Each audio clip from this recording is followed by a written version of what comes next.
উসমান গনি ধনী, সবচেয়ে বড় ব্যবসায়ী। উপার্জনের পথ তিনটা। একটা হলো দিন মজুরি, সন্ধ্যায় টাকা শেষ। একটা হলো চাকরি, সাধারণত 25 দিনের শেষ। একটা হলো জমি চাষ, সমান সমান না হয় লস। আর একটা হলো ব্যবসা। তখন আল্লাহর নবী বললেন, সত্যবাদী বিশ্বস্ত ব্যবসায়ীরা বিচারের মাঠে জান্নাতে নবীগণের সাথে থাকবেন। তখন তিনি বললেন না যে আমার সাথে থাকবেন, তখন তিনি বললেন যে যারা বিশ্বস্ত ব্যবসায়ী তারা ইব্রাহিম আলাইহিসসালাম, নূহ আলাইহিসসালাম, ঈসা, মুসা, মুহাম্মদ সবার সাথে থাকার সুযোগ পাবেন। হি আবার অবাক উপার্জন। রাসূলের সাথে থাকা তো পথ সহজ নয়।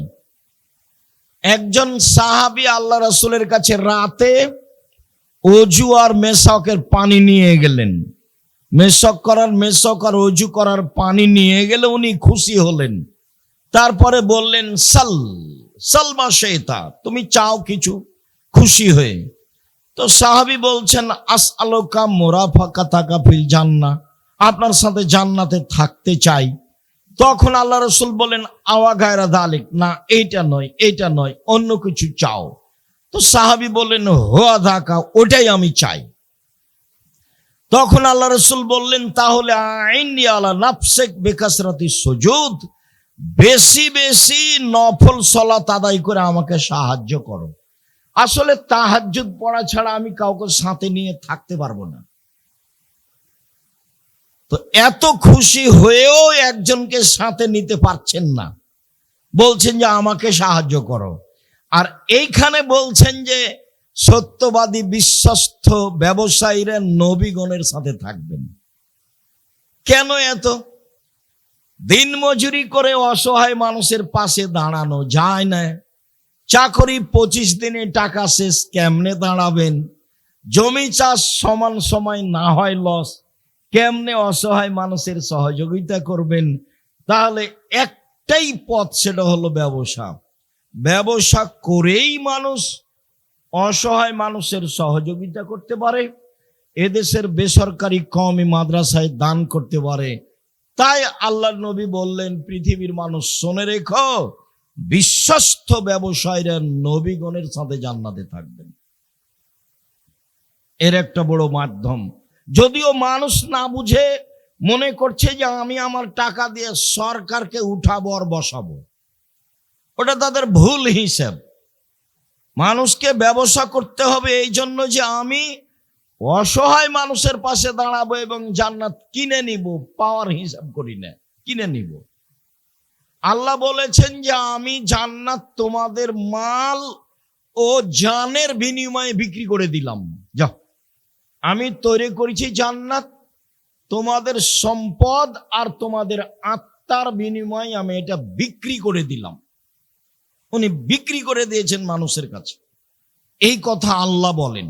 আল্লাহ তাআলা বলেন, আল্লাযীনা ইনফিকুনা ফিস সাররাই ওয়াজ যাররাই ওয়াল কাযিমিনাল গায়জ ওয়াল আফিনা আনিন নাস, ওরাই জান্নাতে যাবে যারা সচ্ছল অসচ্ছল অবস্থায় দান করলো, রাগকে দমন করলো আর মানুষকে মাফ করলো।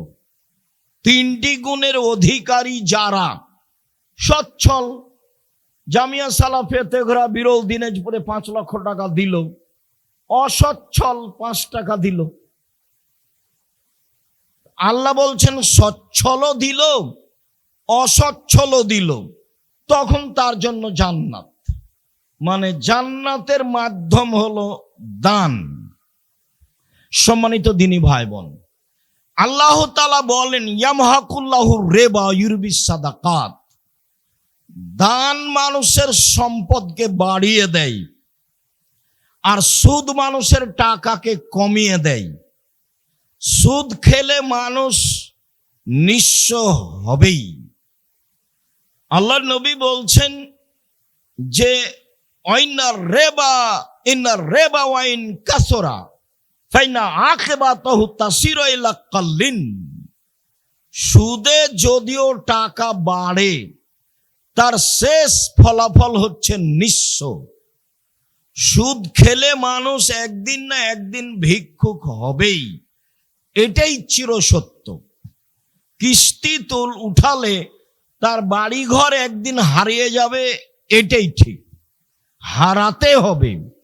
আল্লাহ বলেছেন টাকা কমে যায়, নবী মুহাম্মদ সাল্লাল্লাহু আলাইহি সাল্লাম বলেছেন লোক নিঃস্ব হয়, আর আমরা উভয়ের সমন্বয়ে বলছি ভিক্ষুক হবে, একদিনও হতেই হবে, টাকা থাকবে না। দান মানুষের টাকাকে বাড়িয়ে দেয়। আবু হুরায়রা রাদিয়াল্লাহু তাআলা আনহু বলেন, রাসূল সাল্লাল্লাহু আলাইহি ওয়াসাল্লাম বলেছেন, আল্লাহ তাআলা বলেন, ইবনা আদম আনফিক উনফিক আলাইকা, আদমের ছেলে মেয়ে শোনো, তুমি দান করো, তাহলে আমি তোমাকে টাকা পয়সা দিয়ে দিব। তাহলে দান টাকাকে বেশি করে, কিভাবে করে সেটা আমার বুঝার প্রয়োজন নেই। কেন? সুদে টাকা কমাই, তো আমি 100 টাকা সুদের উপরে দিলাম, 6 মাস পরে 120 টাকা নিলাম, তো কমলো কিভাবে? বাড়লই তো। আমি 100 টাকার থেকে 10 টাকা দান করে 90 টাকা বাক্সে রাখলাম, 6 মাস পরে বের করে দেখলাম 90 টাকাই আছে। অথচ আল্লাহ বলছেন যে দানে টাকা বাড়ে আর সুদে টাকা কমে, কিন্তু আমরা তো তা বুঝলাম না। 100 টাকায় 120 টাকা আসলো, কমলো কিভাবে? বাড়লো তো। 100 টাকা থেকে 10 টাকা দান করেছি, 6 মাস পরে দেখি 90 টাকায় আছে, তো বাড়লো কিভাবে? আমি আর আপনি যেন আল্লাহর গতিবিধিকে নিজের মতো না বুঝি। একটা লোক বাইতুল মোকাররম জামে মসজিদে পাঞ্জাবি বিক্রি করে, ব্যবসায়ী, তো 2 জন মিলে বিক্রি করে, একজন বলে পাঞ্জাবি আর একজন বলে 3000। তো বেশ কিছু পাঞ্জাবি বিক্রি করেছে 3000 টাকা দামে, ওর মূল্য কিন্তু 300 টাকা। এখন বিকালে যাওয়ার সময় বলছে লাভ হয়েছে আজকে অনেক টাকা। আরে ওর দাম তো 300, আরে না ওর দাম তো 150 টাকা, কিন্তু 3000-এ বিক্রি করেছে। আপনি বিশ্বাস করেন 3 মাস পরে গিয়ে দেখবেন লোকটাও নাই, দোকানও নেই। তার মানে তার ধ্বংস আসবেই। ধ্বংস যেহেতু মানুষের পক্ষ থেকে আসে না, উপর থেকে আসে, কাজেই মানুষ বুঝবে এটা মিথ্যা কথা, ভুল কথা, মানুষের বুঝার সুযোগ নেই। বাস গতিতে টাকা বাড়বে, গতিতে টাকা কমবে, এটা আল্লাহর হিসাবে আছে। আল্লাহ বলেছেন দানে টাকা বাড়বে, অতএব বাড়বেই। হাদিসে কুদসি নবী সাল্লাল্লাহু আলাইহি সাল্লাম বলছেন, আল্লাহ তাআলা বলেন, আদম সন্তান তোমরা দান করো, আমি তোমাদের টাকা বেশি করে দিব। উমামা বাহেলি রাদিয়াল্লাহু তাআলা আনহু বলেন, রাসূল সাল্লাল্লাহু আলাইহি ওয়াসাল্লাম বলেছেন, আল্লাহ তাআলা বলেন হাদিসে কুদসি, ইবনা আদম ইন তাবযুলিল ফাজলা খায়রুল লাক, আদমের ছেলে মেয়ে শোনো, যদি অতিরিক্ত যা আছে দান করো তাহলে ভালো, ওয়াইন তুমসিকুহু শাররুল লাক, আর যদি আটকিয়ে রাখো দান না করো তাহলে তোমার জন্য ক্ষতি। আসমা রাদিয়াল্লাহু তাআলা আনহা বলেন, রাসূল সাল্লাল্লাহু আলাইহি ওয়াসাল্লাম বলেন, আসমা তাসাদ্দাকি ওয়ালা তুহসি, দান করো, গুনে করো না, কয় টাকা দান করলে এটা হিসাবে রাখো না, বাস পরিস্থিতি এসেছে দান করো, হিসাব করবা না, গণনা করবা না, ওয়ালা তুরি, দান বন্ধ করবা না, ফারিয়াল্লাহু আলাইকে, তাহলে আল্লাহ তোমার সম্পদ বাড়াটাকে বন্ধ করে দিবেন। বন্ধ করলেই টাকা কমে যাবে, দান বন্ধ করলেই সমস্যা নেমে আসবে। ফারযাকি মাস্তাতাতি, তুমি শক্তি সামর্থ্য অনুযায়ী যা সম্ভব যেভাবে সম্ভব দান করো। হাদিস বুখারী মুসলিম। এইভাবে রাসূল সাল্লাল্লাহু আলাইহি সাল্লাম বললেন। ওয়াহাব ইবনে মুনাব্বিহ বলেন, রাসূল সাল্লাল্লাহু আলাইহি ওয়াসাল্লাম বলেন, তাসাদ্দাকু, পৃথিবীর মানুষ তোমরা দান করো।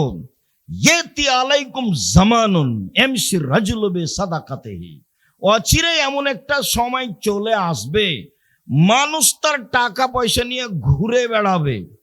ফালা ইয়াজিদু মান ইয়াকবালুহা, কাউকে পাবে না কাকে দিবে, কেউ নিতে চায় না দান। ওই দিন আসার পূর্বেই দান করো। যাকে দিতে যাবা সেই বলবে লাওয়া আতাইতা বিলামসলা কাবিল তোহা ফামাল ইয়াউম ফালা হাজালাতালি বিহা ফালা হাজাতালি বিহা। শোনো, কালকে যদি আমাকে দান করতে তাহলে নিতাম, আজকে আমার প্রয়োজন নেই, আমি আজকে দান নিব না। অত্র বুখারী মুসলিমের হাদিস প্রমাণ করে যে পরিস্থিতি এমন হয়ে যাবে। পৃথিবীতে অনেক দেশে এমনটা হয়েছে। আপনার দান কেউ নিবে না, সাদকা কে নিবে? রাসূল সাল্লাল্লাহু আলাইহি সাল্লাম বলছেন, পৃথিবীর মানুষ শুনে রেখো, ইন্না সাদকা আওসাকুন নাস, দান হচ্ছে মানুষের ময়লা। দান আমি খাই না, আমার বংশ খায় না, আমার বাড়িতে কাজের লোকেরা খায় না। পৃথিবীর মানুষ শুনে রেখো, দান হচ্ছে মানুষের ময়লা। দান আমি খাই না, আমার বংশ খায় না, আমার বাড়ির কাজের লোকেরা খায় না। পৃথিবীর মানুষ শুনে রেখো, দান হচ্ছে মানুষের ময়লা। ওর বাপের নামে গরু জবাই করেছে মরার 4 দিন পরে, সবাই মিলে এসে গাড়ি ঘোড়া নিয়ে এসে দান মরার সাদকা খাচ্ছে, গরু জবাই করেছে। যে সবাই যে অন্ধ, এখানে কেউ যে শিক্ষিত মানুষ নেই। যে মরেছে সেও শিক্ষিত ছিল না, যারা গাড়ি ঘোড়া নিয়ে এসেছে এরা কেউ শিক্ষিত নয়। মা, চাচি, বোন, খালা, ফুফু সবাই একেবারে সবাই শেষ পর্যায়ের নিম্ন শ্রেণীর মানুষ।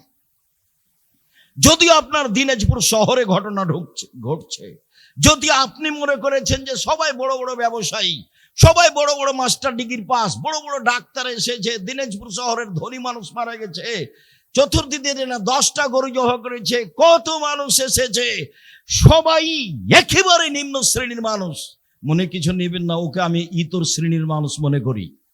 আমি কোনোদিন শিক্ষিত মানুষ ভাবিনি। আমাকে শিক্ষিত প্রমাণ করে দেওয়াই কঠিন আছে। আল্লাহ নবী বললেন মানুষের ময়লা আমি খাই না, আমার বংশ খায় না, আমার বাড়ির কাজের লোক খায় না। তাহলে এই মানুষগুলো আসলো মরার 4 দিন পরে মরা খেতে। বাপ মা বলল, চাচা চাচি বলল, সবাই বলল, তোরা কেন কৃপণ মানুষ, তোর বাপ বললো একটা গরু জবাই করিস না, মানুষকে খাওয়াইস না কেন? বলেন দেখি, মানুষের নামে যেটা করে সেটা তো সাদকা, ওটা তো মানুষের ময়লা। তাহলে এরা কি বুঝে? সম্মানিত দিনী ভাই বোন, এমন সময় চলে আসবে কাছাকাছি। আবু হুরায়রা রাদিয়াল্লাহু তাআলা আনহু বলেন, রাসূল সাল্লাল্লাহু আলাইহি সাল্লামকে জিজ্ঞাসা করা হলো, আইয়ুস সাদকাতা আফজাল, সবচেয়ে উত্তম দান কোনটি? একবার বলা হয়েছে আইয়ুস সাদকাতা আযম আজরান, সবচেয়ে কোন দানে বেশি নেকি হয়, কোনটা দানে নেকি বেশি হয়? তখন আল্লাহ রাসূল বলছেন, এক আনতা সাদ্দাকা ওয়া আনতা সাহিহুন, তুমি যখন দান করো তখন তুমি সুস্থ, বাস কোনো সমস্যা নেই। সাহিহুন, অর্থের লোভী, টাকা পয়সা জমা করাই লাগবে। 3 তামালুল গেনা, ধনী হওয়াই লাগবে, টাকা পয়সা জমা করা লাগবে। 4 তাকসাল ফাকরা, দিলে কমে যাবে। এই 4টে গতি যখন আপনার সাথে একসাথে বিরাজমান, তখন দান করলে সবচেয়ে বেশি নেকি হবে। 1, আপনি সুস্থ। 2, আপনি অর্থের লোভী। 3, আপনি ধনী হওয়ার স্বাদ রাখেন। 4, দিলে কমে যাবে আশঙ্কা করছেন। এই সময়ে দান করতে পারলে সবচেয়ে বেশি নেকি হবে। মানুষের অন্তর যেমন রাসূল বললেন তেমন, মানুষের মনটা যেমন রাসূল সাল্লাল্লাহু আলাইহি সাল্লাম বললেন তেমন। আবু মুসা আশআরী রাদিয়াল্লাহু তাআলা আনহু বলেন, রাসূল সাল্লাল্লাহু আলাইহি ওয়াসাল্লাম একদা বললেন, আলা কুল্লি মুসলিম সাদাকা, সবাকে দান করতে হবে, সবাকেই, পুরুষ নারী। যেমন এই কথা বলা তেমন সাহাবীগণ এটা ভারী মনে করলেন। আরে দিনই চলে না, দান করব সবাই মানে? খাওয়ারই ব্যবস্থা নাই, 2 দিন খেলে 3 দিন খাওয়ার জোটে না। তখন সাহাবীগণ বলছেন যে টাকাই তো নাই, দান করব কেমনে? ফেলে মেস্তাতে, যদি না পারে কি করবে? আপনি যে বললেন সবাইকে দান করতে হবে। তখন আল্লাহ রাসূল বলছেন, ইয়া মাল ইয়াদাইহি ফায়ানফা নাফসু ওয়া ইয়াতাসাদ্দাক, তাহলে মানুষের বাড়িতে কাজ করবে, মানুষের বাড়িতে কাজ করে যে টাকা পেয়েছে সেই টাকা নিজে খাবে এবং দান করবে। তাহলে বুখারী মুসলিমের হাদিস, দিন মজুরকে দান করতে হবে, তা হলো অসচ্ছল। ভ্যান চালককে দান করতে হবে, তা হলো অসচ্ছল। দিন মজুরকে দান করতে হবে, 25 দিনে বেতন শেষ হয়েছে তবুও দান করতে হবে, সবাইকেই করতে হবে। এবার সাহাবীগণ বলেন, ফাইলে মেস্তাতে, ঠিক আছে বুঝলাম, যদি মানুষের বাড়িতে কাজ করতে না পারে? নিচে নামতে লাগলেন সাহাবীগণ। তখন আল্লাহ রাসূল বলছেন, তাহলে ইউনাদাল হাদাতিল মালহুফা, অসহায় মানুষের সহযোগিতা করবে। সেটা আবার কি? ওই যে লোকটার ভ্যানটা ঠেকে গেছে, নিয়ে যেতে পারছে না, ঠেলতে পারছে না, কেউ নাই, আপনি পাশ দিয়ে যাচ্ছিলেন, আপনি একটু ভ্যানটাতে হাত লাগিয়ে ঠেলে দেন। অসহায় মানুষের সহযোগিতা করবে, এটাই হলো দান। তখনও সাহাবীগণ বলছেন, ফাইলা মেস্তাতে, এটাও যদি না পারে, মানে নিচে নামতে লাগলেন।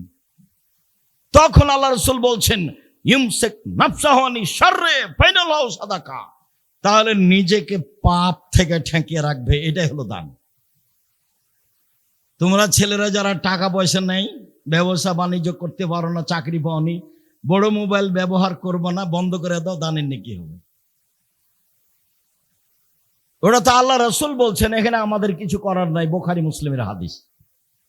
আল্লাহ রাসূল এভাবে সিরিয়াল দিলেন, শেষে এসে বললেন, তাহলে নিজেকে পাপ থেকে ঠেকিয়ে রাখলেই তো দানের নেকি হবে। এটা হলো শেষ পরিণতি। আবু মুসা আশআরী রাদিয়াল্লাহু তাআলা আনহু বলেন, রাসূল সাল্লাল্লাহু আলাইহি সাল্লাম বলেন, পৃথিবীর মানুষ শুনে রেখো, বেকুল্লে তাসবিহাতিন সাদাকা, সুবহানাল্লাহ বললে দানের নেকি হয়। অবেকুল্লে তাহমিদাতিন সাদাকা, আলহামদুলিল্লাহ বললে দানের নেকি হয়। অবেকুল্লে তাকবীরাতিন সাদাকা, আল্লাহু আকবার বললে দানের নেকি হয়। অবেকুল্লে তাহলিলাতিন সাদাকা, লা ইলাহা ইল্লাল্লাহ বললে দানের নেকি হয়। ওয়ামরিন বিল মারুফে সাদাকা, ভালো কাজের আদেশ করলে দানের নেকি হয়। ওয়া নাহিনিল মুনকারে সাদাকা, মন্দ কাজের নিষেধ করলে দানের নেকি হয়। মানে আমার আর আপনার জন্য পথ বের হলো, টাকাই নাই, দান করব কি দিয়ে? তখন আল্লাহ রাসূল বলেন, নেও এবার, একবার তো বললাম নিজেকে ঠেকাও, তাহলে দানের নেকি হবে, এবার এদিকে আসো। এক সিরিয়াল বলতে বলতে মনে কিছু নেবেন না, রাসূল সাল্লাল্লাহু আলাইহি সাল্লাম বলেছেন তাই বলছি। তখন আল্লাহ রাসূল আরো নিচে নেমে এসে বলছেন, অফি বজি আহাদিকুম সাদাকা, তোমাদের স্ত্রী মিলনও দানের নেকি হয়। তখন সাহাবীগণ বলে উঠলেন, আয়াতিয়ার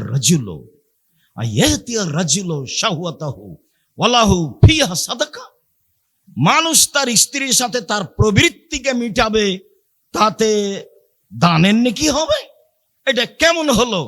তখন আল্লাহ রাসূল বলছেন, আরাইতুম, তোমরাই বলো, ইন ওয়াদাহা আলা হারামিন, এইটা যদি হারাম উপায়ে হতো, ওয়ালাহু আলাইহি ফিহি বিজর, তাতে পাপ হতো কিনা বলো।